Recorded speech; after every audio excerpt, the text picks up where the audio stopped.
Good evening, everybody. Welcome to tonight's Planning Commission meeting. Roll call, please. Mayor McManus. Here. Alderperson Rosendich. Here. Caprillion. Here. Wood. Here. Banks. Hockenett. And Bill Pinker will be absent today. All right, thank you very much. Is there a motion from the commission to approve the minutes of the January 19th meeting? Motion by Mr. Wood, second by Mrs. Banks. Any discussion? Seeing no discussion, all those in favor, please say aye. Aye. Any opposed? And that motion carries. Item 4, citizens' comments. Anyone from the public wish to address the commission? Seeing none, we'll close the citizens' comments. Item 5, rezoning request by Jeremy Faber to rezone the property located at 907 North Hume Avenue, parcel 33-05310, from TR6 two-family residential to MR12 multifamily residential. Presenter Bryce Hembrick, City Planner. Thank you, Mayor. So the applicant owns the subject property and eventually plans to construct a townhouse development on the property. The requested zoning district, which is MR12, would allow for townhouses. 3 to 4 units would be permitted by right, and 5 to 8 units would be permitted by conditional use. According to the future land use map, the property is located in the medium density residential district, and the ideal land uses in this district would be single family residential, 2-family residential, and townhouse development. And the ideal density would be 3 to 10 acres per unit. The MR12 zoning district is intended for multifamily uses in small buildings at medium densities, up to 12 dwelling units per acre. So on the map, you will see, on the screen, you will see the map of the property. To the west is the high school. To the south are mainly duplexes that are all zoned TR6. To the north and northeast are, there's 9 apartment buildings that were recently constructed. So it's predominantly a residential area at medium to higher density.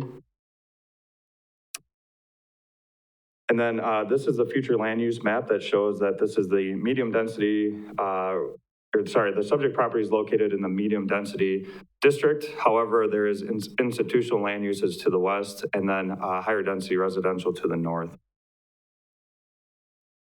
Here are 2 pictures from the roadway that show the property. So it's kind of a smaller property. However, you can see that the duplexes are in the top left corner and then, in the background on the top left corner. And then the apartments are shown on the bottom right-hand corner picture. I included all the land uses that would be allowed or permitted by right and by conditional use in the staff report, so I won't go over them in too much detail.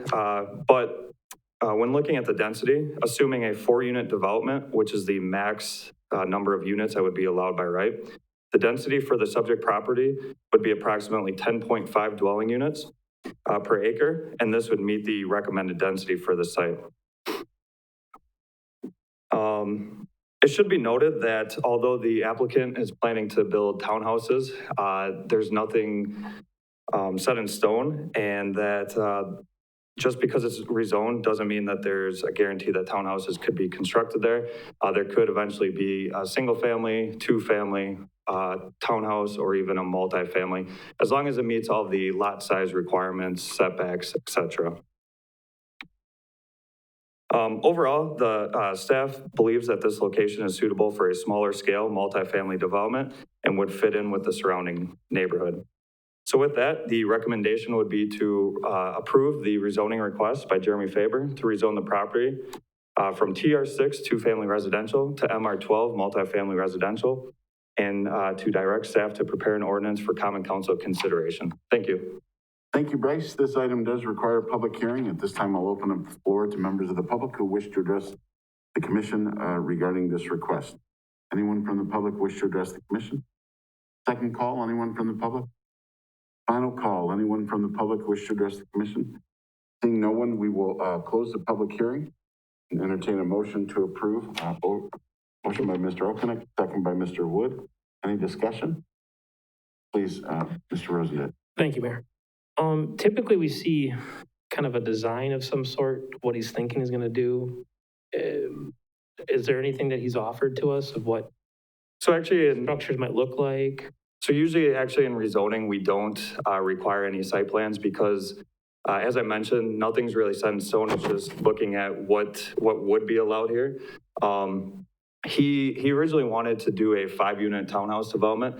However, the lot size requirement, it would not be meeting that. So he wouldn't be able to do a 5-unit townhouse development unless he acquires some additional land or the code changes.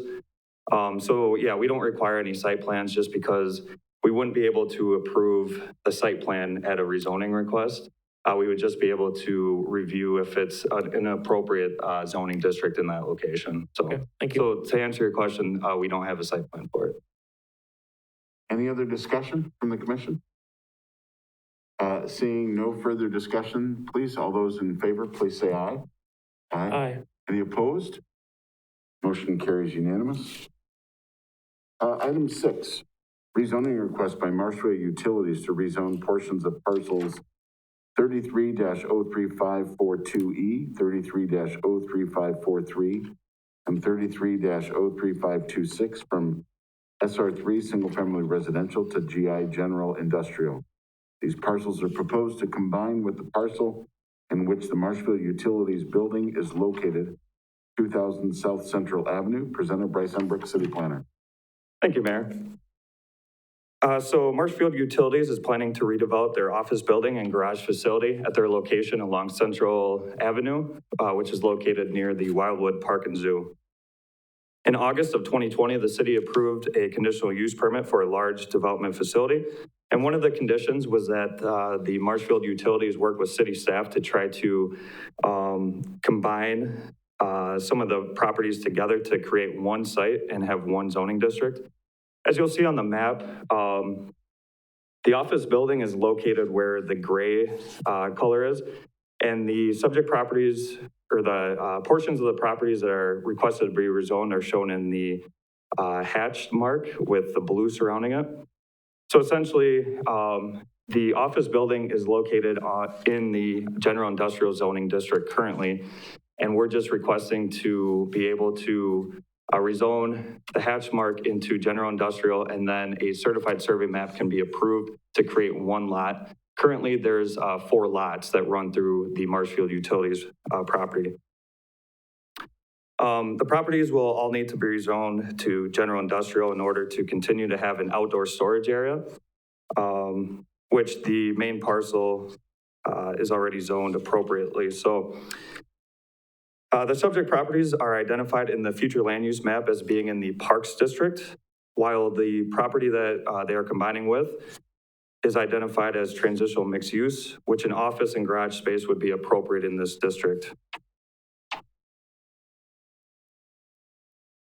And then on the screen is the certified survey map, an aerial of the certified survey map that shows what the final property would look like if the properties are rezoned and approved. Typically, properties zoned general industrial would not be recommended in the Parks District. However, there are several reasons why we believe that it is appropriate in this specific case. I went into some greater detail in the staff report, but here are some of the reasons that I listed. Number 1, the land is already developed and the existing land uses have been here for decades. The only new features of the subject properties would include a stormwater pond and a fence, which are both permitted in any zoning district. The land is owned by the city, and we can ultimately determine what use can or cannot go there. Number 3, Marshfield Utilities decided to remain on the site, and this decision came after the citywide rezoning in 2013, and it also came after the future land use map was completed. So factors have changed since those were approved. Combining the properties will help clean up the property lines and make one lot instead of having 4 fragmented property lines running through the Marshfield Utilities site. Number 5, this is one of the conditions that was listed in the conditional use permit, so they're doing their due diligence to try to conform to the conditions. And then the last one is that denying the request would simply result in Marshfield Utilities having several property lines cut through their property, and it wouldn't allow them to create just one lot. So, and to follow up with that, the office building, that's being proposed to be renovated is already on the GI, in the GI zoning district. So if this were to be denied, they can still build the building. They would just have the property lines not fixed. So I also listed all of the allowable land uses that are listed in the general industrial zoning district. However, the land use is not proposed to change. So with that, the recommendation would be to approve the rezoning request by Marshfield Utilities to rezone portions of the property as shown in the location map from SR3, single family residential, to GI, general industrial, and direct staff to prepare an ordinance for common council consideration. Thank you. Thank you, Bryce. This item does require a public hearing. At this time, I'll open up the floor to members of the public who wish to address the commission regarding this request.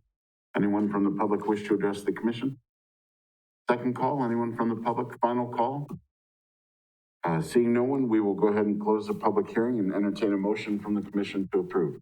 Motion by Mrs. Banks, second by Mr. Rosendich. Any discussion? Seeing no discussion, all those in favor, please say aye. Aye. Opposed? That motion carries unanimously.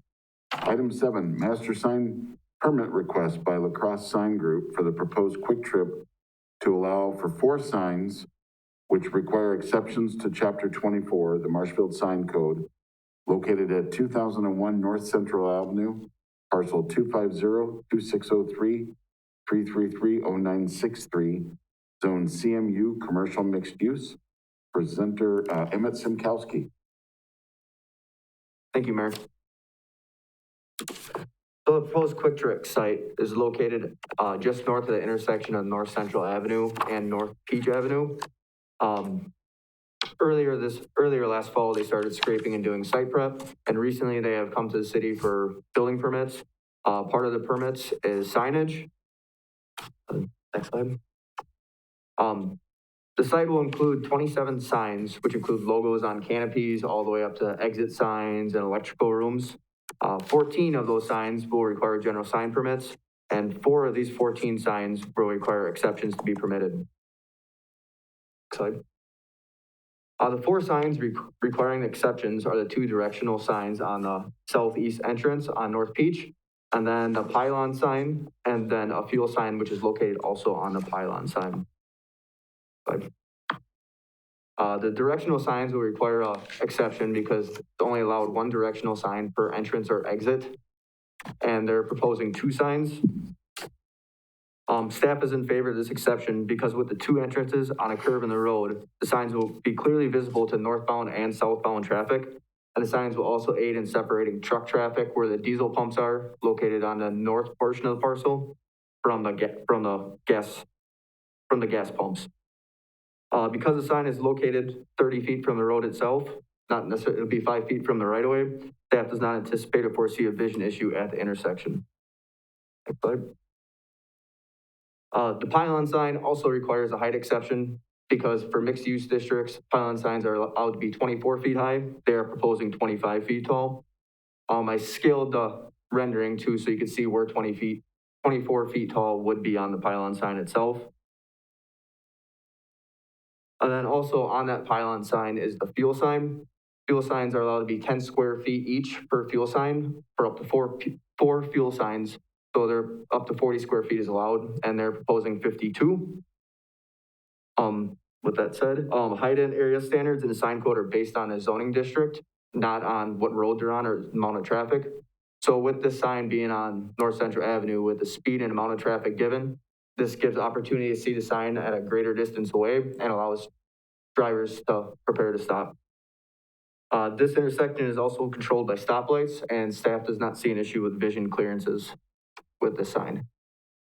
Staff's recommendation is to approve the master sign plan request as presented with the following exceptions and conditions.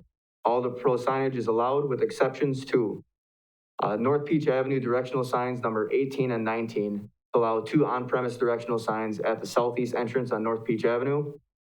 Pylon sign number 20 on the site plan. Allowed to exceed the maximum allowed height of a pylon sign at 24 feet by 1 foot and not to exceed 25 feet. Fuel price sign number 20A, allowed to exceed the maximum area allowed for a fuel sign by 12 square feet, 3 square feet per sign. All signs not requiring exception will meet Chapter 24 of City of Marshfield Sign Code, and minor site plan changes may be administratively approved, provided no additional exceptions are needed. Thank you. Thank you very much. With that, I'll entertain a motion to approve from the commission. Motion by Mr. Wood, second by Mr. Alkinick. Any discussion? Seeing no discussion, we'll go to a vote. All those in favor, please say aye. Aye. Opposed? A motion carries unanimous.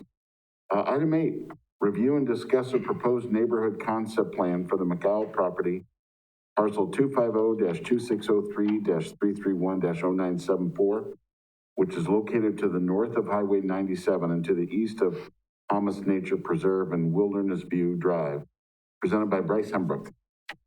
Thank you, Mayor. So the McCall property was annexed into the city in 2020 and consists of approximately 82 acres on the city's northeast side. The property owners and Tom Radens from REI Engineering have been working with city staff to come up with a vision for the property, for the future development of the land prior to reaching out to potential developers. So Tom is here and he will be giving a brief presentation on the project and is looking forward to hearing back from the Plan Commission in regards to recommendations or feedback on the plans. So with that, I would like to introduce Tom from REI Engineering. Thank you. Thanks, Bryce. Again, my name is Tom Radens. I'm with REI. I've been a land surveyor since 1983. I'm one of the owners of our firm. We have 45 staff in Wausau, and we do a lot of work with families like the McCall property and helping develop their property. With me tonight is Sue Koppel. She's one of the daughters. Kathy Reiner is one of the daughters. She's attending virtually. And so they're here. We're here again to kind of share our vision with the McCall property hopes to be in the future and how we can collectively work together. So if you rewind the clock, in 1963, I was born. I was 57 years old. I'm 57 years old now. 1962, the city of Marshfield approached the family to drill a well. And if you look at the property on the screen, the property in discussion tonight is the property with the bold line around it. If you look right in the middle of that property, you see a little square box. That's one of the best producing wells, my understanding, that the city has. And so the family's been working with the city of Marshfield for my entire lifetime, and they've been a great neighbor. And it's just now to the point where it's time for the family to divest of that property. And in doing so, what we want to do is we want to put together a plan. And what I've learned through my career is that the best plan and the best project is a public-private partnership where we're collectively working together to our common goal. And so that's what this plan represents tonight. And what we want to get from you folks is some input to make sure that we're all going down the path in the same direction. We've worked with the staff for the last couple months. It's been a great experience providing input and trying to help pull this plan together, because what's going to happen with this plan, or we like to see what was going to happen, is Kathy and Sue are going to hire a real estate broker. And it's an 82-acre chunk of ground. How many people are out in the market for 82 acres to take on a variety of different land uses? There might be a handful, but there's probably more people in the marketplace that are going to want to try to subdivide this thing and buy chunks of it. And so what we want to try to circumvent is people approaching the buyers, approaching the city with all kinds of different ideas of what they can do on the property. And what we want to use this map and this story is kind of, here's the guide, folks, that you can use as you look at how are we going to use this property that's acceptable both to the city, to the sellers, and it's going to be successful for everybody involved. So to kind of walk through the map, this is the first cover page. Is just kind of gives you the perspective of where it is. Rewind the clock to 2001, 2002. The city had approached the family about running a sewer line across the property. And so again, continuing that partnership that the families had since at least 1962, they said, yep, let's work with the city. I was contacted by Kathy at that time. And so Kathy said, hey, the city wants to bring a sewer line across the property. What do you think? I said, sounds great. Let's figure out how we can do it. Bryce, if you go to the next map, please. So what we did is at that time, we looked at where would the sewer line go, and the city had approached Kathy with the location. And you can see the location on the map. It kind of runs from the connection on Highway 97 across the property in a diagonal direction to the south, would be the northeast corner of Hamas Park. Excuse me, the southeast corner of Hamas Park. And at that time, in 2001, 2002, nothing was developed out there. The nursing home wasn't there. The park wasn't there, but that was, at that time, the spirit of where the road connection would be to connect to the city of Marshfield. And so it looked like that would be the best place for that sewer line to go. That was then, this is now. That road never got constructed. Wilderness Drive got constructed. And so now we have the sewer line that cuts across the property diagonal, and it's really not in a great place. So one of the things we're going to talk about at some point is where can we relocate that line? And we've already approached that subject with Tom Turchi and the city staff. And so on the same drawing, you can see directly to the north of the existing line is a location that Tom Turchi suggested that we could put the sewer line, which is a much better location because it opens up that entire lot for development. So that was, one of the first things we talked about. The other thing we started to tackle is how do we connect to this? Property. So you rewind the clock in 2001, we approached WISDOT and said, hey, WISDOT, at some point in life, we're going to have to provide access to this property. How do you feel about the location that we're showing on the drawing? WISDOT worked with us. They sent us the letters in 2002 saying we generally approve of that location and connection to Highway 97. And so that then kind of got preserved within the WISDOT archives of this will be a future connection on Highway 97 that's acceptable to everybody. So pending this discussion, pending moving forward, one of the next things I want to do is talk to WISDOT and say, hey, remember us 20 years ago? We're kind of come back to you at some point in the very near future. We want to connect to Highway 97. Please start to give that some thought of what we're going to have to go through and how we have to collectively work together to make that happen. The other thing we looked at is how do we connect Wilderness View Drive? We're aware of some development that's going to be happening in just exactly in the area that Bryce is pointing to. That would be a lot of development on a dead-end road. So it makes sense for us to have a connection from Wilderness View Drive down to Highway 97. And so we came up with this road configuration. The road curves and the alignment meet all the DOT criteria. It also gives us some commercial lots along Highway 97. They're about 250, 275 feet deep. So it'd be a great commercial use in those areas. So, and it's Highway 97. So what we said is let's look at land use. And so the area in red is what we're suggesting that we use I think it's a mixed, I gotta get my glasses. Community mixed use, community mixed use land use would be the best use for everything in red. And thank you, Sue. So that area, again, these are lines, they're not a defined hard line and not on a property line. But as we approach things, as we try to put value to this property, we're suggesting that everything in red become a community mixed use land use. But as you move back into the property, you can look at the road alignment. We said, okay, if you're going to start to put people living back there, you need more than one way in, one way out. And so we kind of define a road configuration, creating a large box. And again, that road configuration is going to change over time as designs happen, but it gives the intent that we have to have a second way in, second way out. But the middle area of the property, you can see is a brown. It's a mixed use building, land use. And so we're hoping for some multifamily. When you look at the property, what Kathy and Sue have done to date is they've worked with, there's a couple of drainage areas on that property. And the drainage areas are really defined by the edges of the color. So there's a large wetland complex in the Hamas property that drains through this, that comes down between the red and the brown color. We've worked with Gary Starzinski out of Marathon City to have a wetland delineation done. We've got some very narrow strips of wetland on the property. And then Kathy and Sue worked with the DNR to learn if those streams or the waterways were navigable. We learned that they're not navigable. So those are two very important points as you move through the permitting process and how you can cross those environmentally sensitive areas. So we've got commercial, we got mixed use, and then you get to the yellow, and that would be a single family land use is what we're suggesting. Again, the borderline in this case is using those drainage paths and those wetlands because it becomes a good break of where we can change the land use. Is this what's going to happen? Are we approaching you for a zoning change? No, we're not.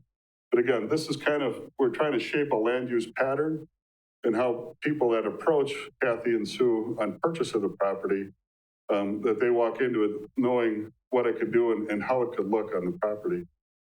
Next slide, please.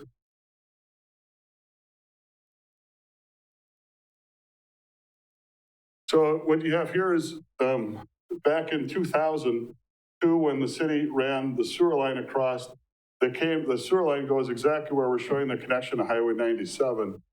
And if the city could have, they would have ran that sewer line further to it'd be the northeast at the bottom of the ditch. But because of grade, they couldn't get it all the way down there. And so when you look at the green area, that's area that we could approximately serve today with gravity sewer. If you look at the blue area, we were saying phase 2, that area would have to be served by a lift station. So this allows us to kind of plan for the future, and as properties develop, we pretty much know that the green area is probably going to develop first before the blue area. We can't guarantee that, but that's how we anticipate things happening on the property.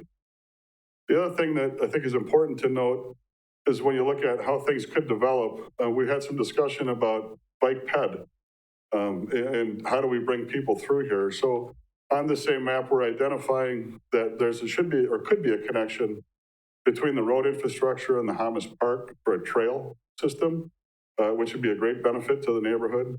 We're also addressing a potential connection from this property up to Highway E, and that would be on the northerlymost portion along the west line, someplace in there that a future developer would connect to Highway E or make accommodations for a connection. Next slide, please. This is showing soil types. So that people that are interested in purchasing the property, it means very little to most people, but people interested in purchasing will have a better understanding of soil types and contours so they can see drainage arrows and drainage paths. Next slide, please. There you go, there's the contours. So what we'd like to do is get comment from you folks and know that at some point in the future, we'd like to approach the city to create a TID district. The reason being is that it's going to be very expensive to connect to Highway 97. There's a sanitary sewer line that we have to fund with some mechanism, whether it be TID or some other type of funding.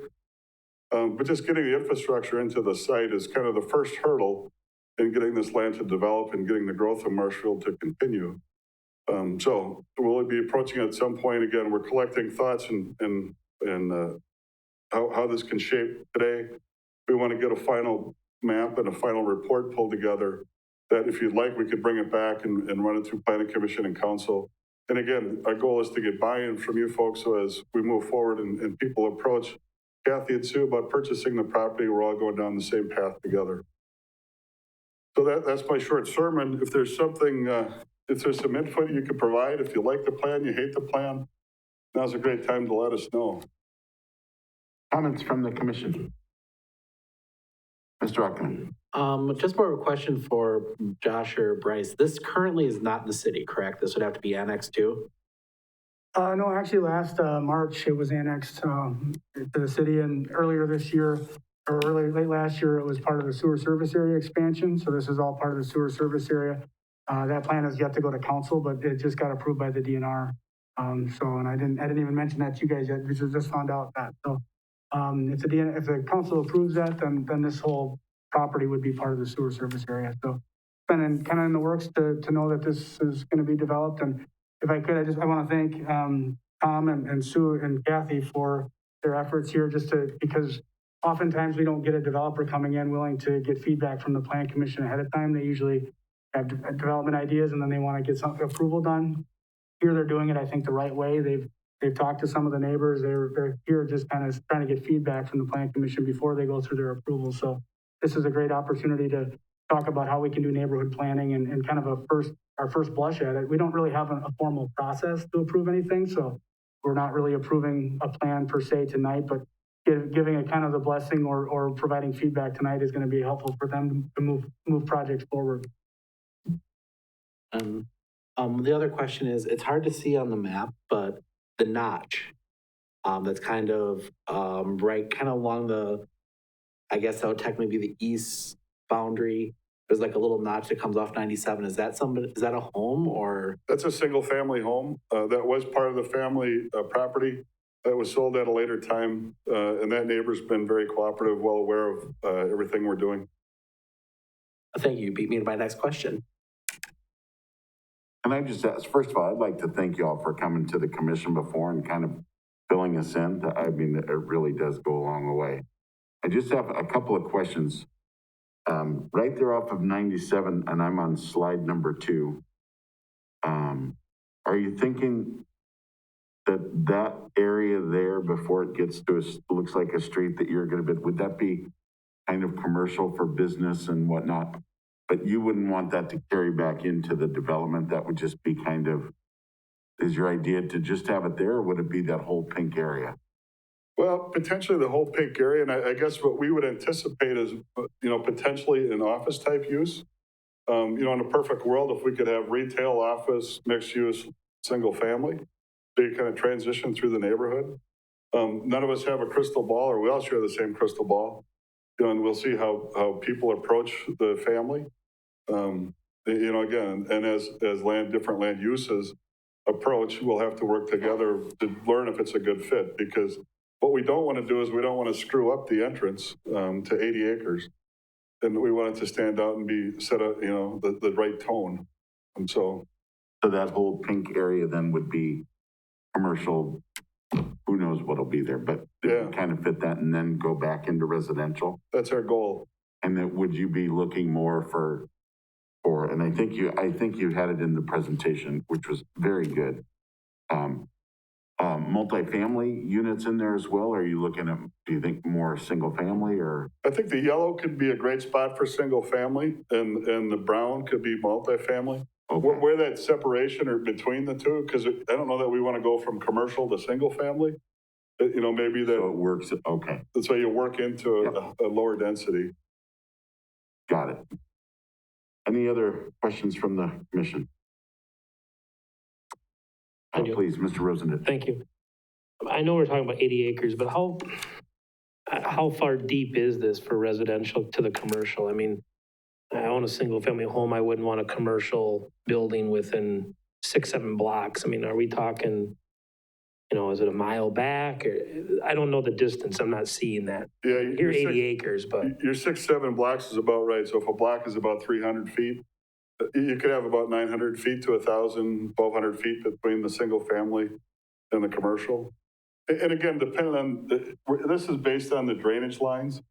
It doesn't have to follow that, but it could, just because of the way the land configuration, the land mass is there.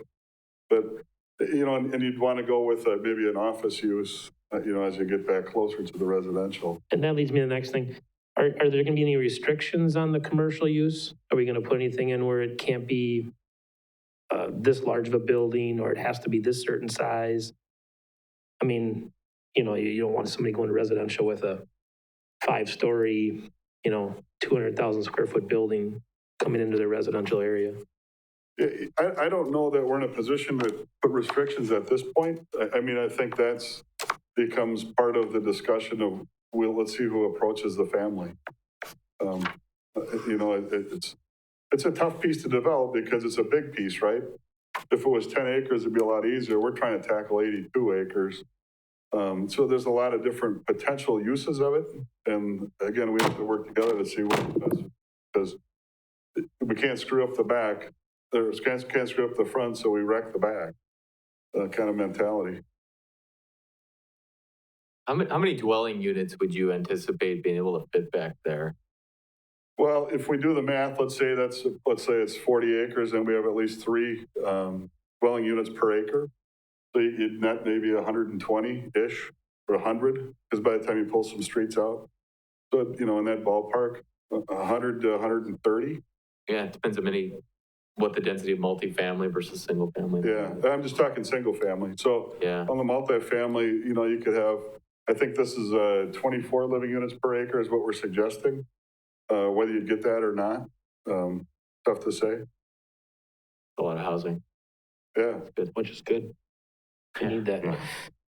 There's a real shortage for single-family Yeah. home housing lots. And it's a tough racket to make a business in right now or make a buck in because the retail cost of a single-family lot, let's say, the cost to develop a lot is about $35,000. The retail costs, I can't tell you exactly in Marshfield or in this neighborhood, but we're not seeing the separation. You go down to Madison, you can pay $100,000 for a lot. Their cost for curb, gutter, pipe is all the same as ours, so the margin's much thinner. So that's again, that brings us back to the whole TIF, discussion of, to make this happen, we're gonna need some help to get off of 97 into the property and to a point where some developers can pick up and take off, and still come out of this thing and being able to make a buck on it. All right, anything, Mr. Ocknick? Might be getting a little bit into the technical stuff, but just in my mind as we're thinking about this, the TIF district would only be able to apply to any of the commercial areas, right? You can't TIF a residential development? Yeah, actually, that's the beauty of one of the provisions in the DOR, Department of Revenue's TIF law, is that you can create what's called a mixed-use TIF district. And there's a bunch of different requirements that it entails. But when Tom mentioned, 3 units per acre, that's the maximum density that a mixed-use TIF allows for residential. So we can actually use TIF money for infrastructure for up to a certain percentage of single-family homes. It's called newly platted residential is where that falls. So. And really when, we talk about the struggle, we're running out of single family lots and the struggle to be able to fund that, TIF is going to be one of the only ways to be able to do that effectively. And, the hope would be to develop like an anchor project or some project early on in the commercial area that would help to fund some of the infrastructure and some of the other expenses that we'd have going forward. So reduce the risk that the city would have in investing in it. So got a lot of steps to do before that, but I think TIF is, it's on the radar of the Economic Development Board in this area. We've looked at a number of areas, but this is one of the areas that we've highlighted as a potential mixed-use TIF. How big of a road is that you'd be looking to connect to 97? I don't know if Josh, you can give me a local reference point for the size of that road. I think he's got 80 feet connecting from 97 until you get to the crossroad, and then the rest of it would be a local road, a 60-foot wide right-of-way. Okay. So the road itself isn't 80 feet, but the right-of-way would be allow for turn lanes and maybe multiple lanes to get back into the subdivision. So 80 feet. Can you give me a road that's 80 feet? Probably, what's that? I mean, not everywhere is McMillan. I think it'd be a minor arterial, so I can't think of something off the top of my head. I know which ones are supposed to be 80 feet, but they aren't. Yeah, okay. So the right of way for Central Avenue downtown is 100 feet. So I know that for a fact. Some parts of McMillan are around 80 and others are 60. So it's a pretty good size road as you come in, and then it would move down to about 60 feet for the local roads. Yeah. Okay. And that right-of-way width is just something, I said, if we're gonna have turn lanes, a bike ped path, that thing could be 84, it could be 81, once you get to the point of working with WSDOT, what we need to come into this property, I know it's gonna be at least 80. So again, this is nothing etched in stone, it's ideas on paper. Gotcha. Anything further? No? All right, thank you very much. You got to thank Kathy and Sue and their family because they give them they had the foresight and the wisdom to call me to put something like this together. So again, they've been great partners with the city of Marshfield, and I think they're the ones that deserve the pat on the back for getting ourselves and working with you folks. So thank you. Thank you. Thank you very much. All right, item number 9, summary of 2020 development-related activity and plan commission actions. Presenter Emmett Simkowski. Thank you, Mayor. All right, so this slide, it shows a summary of all Plan Commission activities during 2020. A total of 42 items were reviewed by the Plan Commission throughout the year, and 32 items were approved. There was no action required on 8 miscellaneous items, and no action was taken on 2 rezonings that were on there. This is why the numbers don't match up. Next slide. This table shows the number of plan commission items approved since 2008. In 2020, there's more requests than 2019. However, 2019 and 2020 were both substantially lower than other years since 2008 and 2009. So the department has been reporting permit numbers and costs associated with permits since 1978. The numbers in the right column of the table reflect the cumulative costs associated with each type of permit as listed on the permit application from the applicant. And then the grand total of permit fees city received was $173,146 for 2020.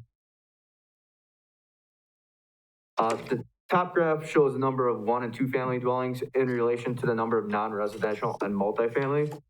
Non-residential and multifamily has increased from last year, and 1 and 2 families have been declining. Or go back one. The middle graph is comparison number of 2 family versus 1 family. 2 family went up a little bit, and single family dwellings have been declining since 2018. And the bottom graph illustrates number of new dwelling units and if they're a 1 family or 2 family development by year. Or the 1 and 2 family dwellings versus multifamily dwellings. You see the spike in 2018. That was with the addition of North Hume, Swiderski, and Heritage Apartments approved. And then it went down from there. So this is the number of total single family dwellings approved by year. Total 18 new single family and 2 family homes were permitted in 2020, which is lower than previous years with 20 in 2019 and 24 in 2018. Slide. This is the estimated value per permit. Per permit and the value of construction listed on a permit application. And it shows for 1 and 2 family dwellings. Essentially, we took the estimated value of all permits cumulative and divided by the number of permits issued for new single family dwellings. And the price has constantly been going up. From 2019, the average cost has gone up about $36,000 or 115%. So this slide is a combination of the last 2 slides, which shows the cost per dwelling unit, cost per home, and then a number of homes. The cost is continuing to rise even if the number of homes goes down. 1978, the average home was $42,870 as listed on a permit. And today in 2020, we're at $273,354.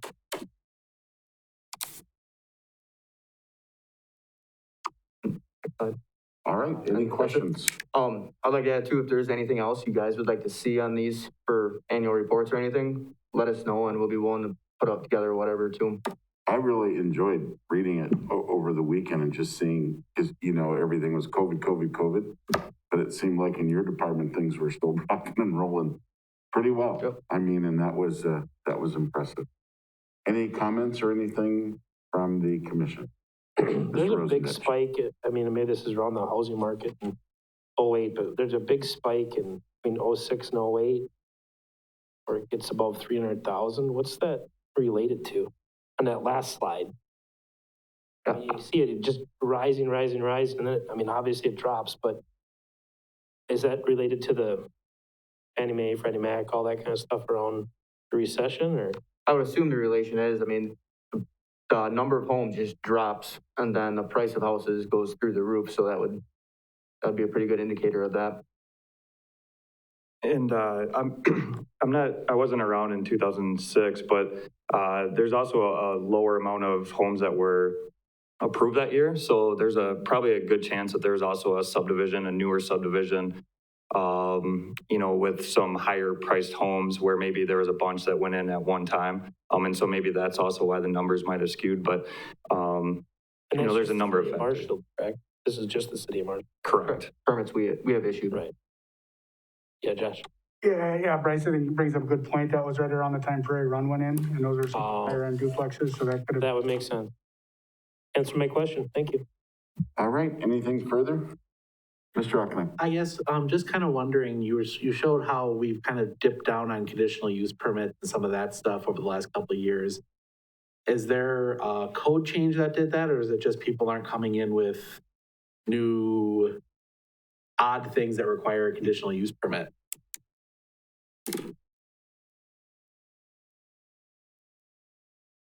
So the code was updated the most recently in 2013. We're coming through here now. So after 2013, conditional use permits don't really decline at all. Bryce, you got an indicator on that? Yeah, what I was just gonna say was, you can see from, 2008 to 2012, there is a lower number of conditional use permits. Once we changed the zoning code in 2013, that allowed for some additional conditional use permits that could be reviewed.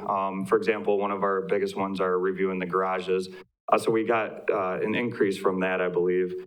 And then the last couple years, we have been doing some municipal code amendments to try to address some of those issues. So I think that has some impact, but I don't think it's the reason why we basically split it in half from 2018. I think we just had less requests. But I guess next year we'll be able to see if it's a trend or not. So hopefully that helps answer your question. Any further questions? Nope. All right. Next, any items for future agendas? Just a comment. Mr. Rosendich. It's got to be maybe a year or so ago, we had the clinic come in with their 5-year plan. And, they had all these big ideas, but I don't believe any of them really came to fruition in that first year that they said we're going to. Are we going to ever get an update on that? Typically we wouldn't, but we certainly could. Obviously COVID had an impact on Right. anything last winter, but yeah, you're right. Nothing that they had proposed had, as far as exterior projects had been completed. I know they did some interior work. They're always doing interior work, but and we could certainly reach out to see if anything has changed or timelines have changed or anything like that. We've got, I think, 5 campus master plans now, and so we could follow up on those. I think it'd be worth a nab just to see. I know COVID's probably causing havoc, but it'd definitely be a good idea, I think, for us to figure out what's going on. Sounds good. Any other items for future agendas? Seeing none, item 11, staff updates. Any staff update? No? I just want to say, y'all did a tremendous job. It was interesting going through this, and I've seen this over the last several times on planning commission. We look for questions to ask, and you guys are answering everything before we get a chance to ask. So your packages are tremendous. You're doing a great job. Thank you very much. All right, then, seeing nothing else, how about a motion to adjourn? Motion by Mr. Hockenich, second by Mr. Rosendich. Thank you all very much. We are adjourned.